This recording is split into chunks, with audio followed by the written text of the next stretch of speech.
In the morning, the fragrance of coffee lures me downstairs before Max's eyes have opened. My two eldest are huddled at the kitchen table with their heads together. They look up at my appearance, and Pearl gives Dan a meaningful smile before heading up to get dressed for the day. My son stands to give me a hug. Though he's tall enough that my head fits under his chin, in my arms he's all bones, like a teenager. I push him away, looking him up and down. "What happened to your shirt?" His sleeves are speckled with burns, and there's a scorch mark on one side near his ribs. "Can you fix it?" He holds his arms out and turns slowly. "Or is it a goner?" "Any more gone and it wouldn't serve as a dust cloth." I think of the heavy coats at the firehouse where George works part-time. "Don't they give you any protective gear?" "Gauntlets," he mumbles, "and I've got a canvas coat, but it's too warm to wear it." "Warm? It's December."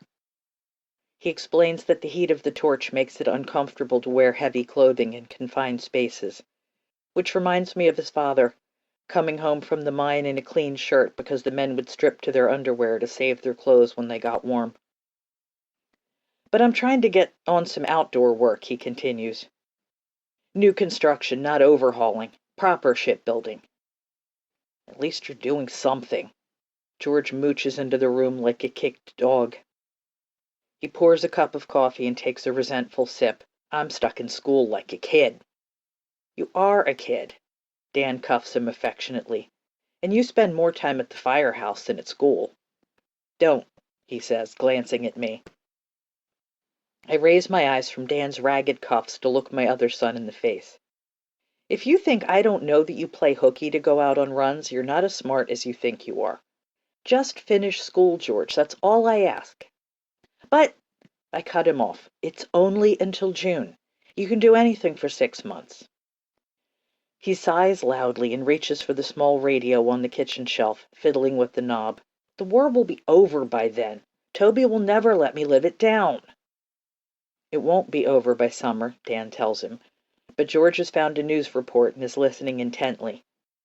The house is littered with newspapers showing the destruction in Hawaii, and my boy, who has never willingly read the paper unless it was to look up baseball statistics, pores over news of the war with a devotion he's never shown to his school books. I turn away. I can only bear to hear so much news, and I spent an hour in my sister's kitchen yesterday with Esther Hedges, her cook, listening to the radio as she fretted proudly over her soldier son. "Ma," Dan beckons from the dining room, "I have an idea." I carry my mug to the dining table, ready to listen. My firstborn is the quiet one of my brood. When he speaks, it's generally worth hearing. "George is going to be miserable until he can do what Toby's doing." Dan sits across from me, propping his elbows on the table. "He's 16. I understand his point, but I'm not going to let my teenage son throw away his future. The war isn't going to be over before he turns 18. That's the thing." If possible, Dan looks more serious. "He'll be 17 in January, but he looks older. You know he's already tried to enlist, right?" "No." I'm shocked, but not surprised. "They told him to come back when he'd grown a bit more." He grins crookedly. "They'd take him now if you and Dr. Max gave your permission." "I am not letting George join the Navy." I thought Dan was on my side in all this. "He's still a child." "Ma, George has been spoiling for a fight every day since he was born.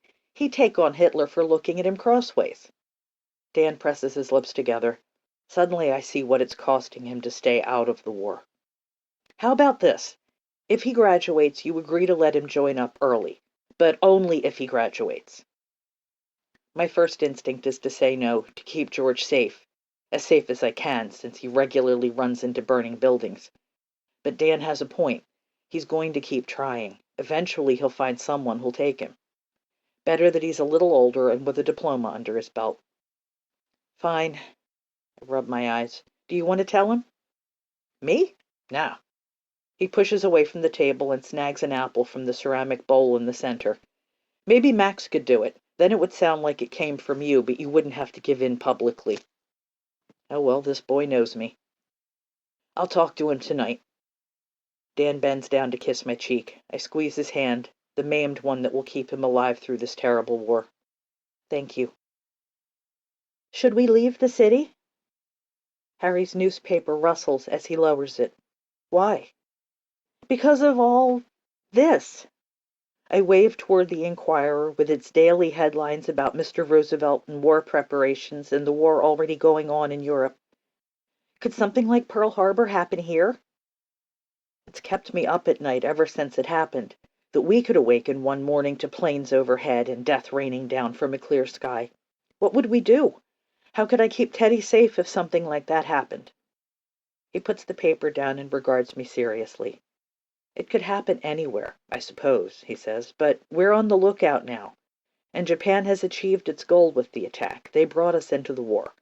Doing smaller, scattershot attacks all over America would be inefficient. My husband is, first and foremost, a businessman, and efficiency is something he believes in more strongly, I think, than God. He's also very rarely wrong. That's good. I didn't want to have to ask your mother if we could stay at Aunt Nora's house in Cape May. Gods, no. His mock shiver turns into a cough. I'd rather face the enemy in Philadelphia than the shore in December.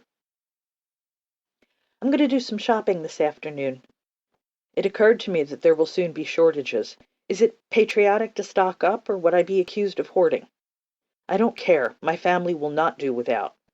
Do you need me to stop by the pharmacy? That cough doesn't sound much better. There's a drugstore right next to my office, Claire, he reminds me. Which you take no advantage of, I point out in return. I could ask Miss Horton to pick something up for you. He blanches. That won't be necessary. If I'm feeling chesty, I swear I'll go down and pick up another bottle of Buckley's. While I'm not fond of Harry's overbearing secretary, I sometimes believe he's actually terrified of her. She's been with him for years, and her level of devotion rivals mine. Her level of efficiency rivals his. After he leaves for the office, I make a few calls and then look at my diary for the day. Other than shopping, it is shockingly empty.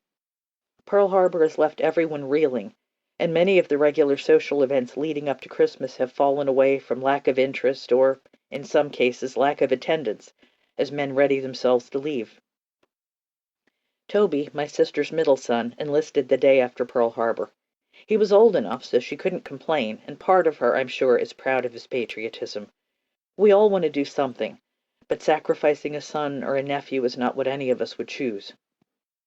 I wonder how Ava's business will survive. If the conflict continues for too long, the United States will start rationing fabric and clothing, as England has done since 1939. She could turn her hand to alterations, I suppose, but she's always said she would rather stick needles in her eyes than do that. I once asked her to shorten a dress, and she offered to make me a whole new one instead. Ava will find a way. She always has. I have faith in my sister's ability to survive just about anything. Every Friday, we eat supper with Claire and Harry, another tradition which cannot be broken even though we will be there for Christmas in just a few days. After the meal, Max and George go out for a smoke, which is a habit I usually discourage. In this case, I want them to have time to talk in private. When they return, nearly an hour later, nothing is said, but my son seems lighter, and Max gives me a wink.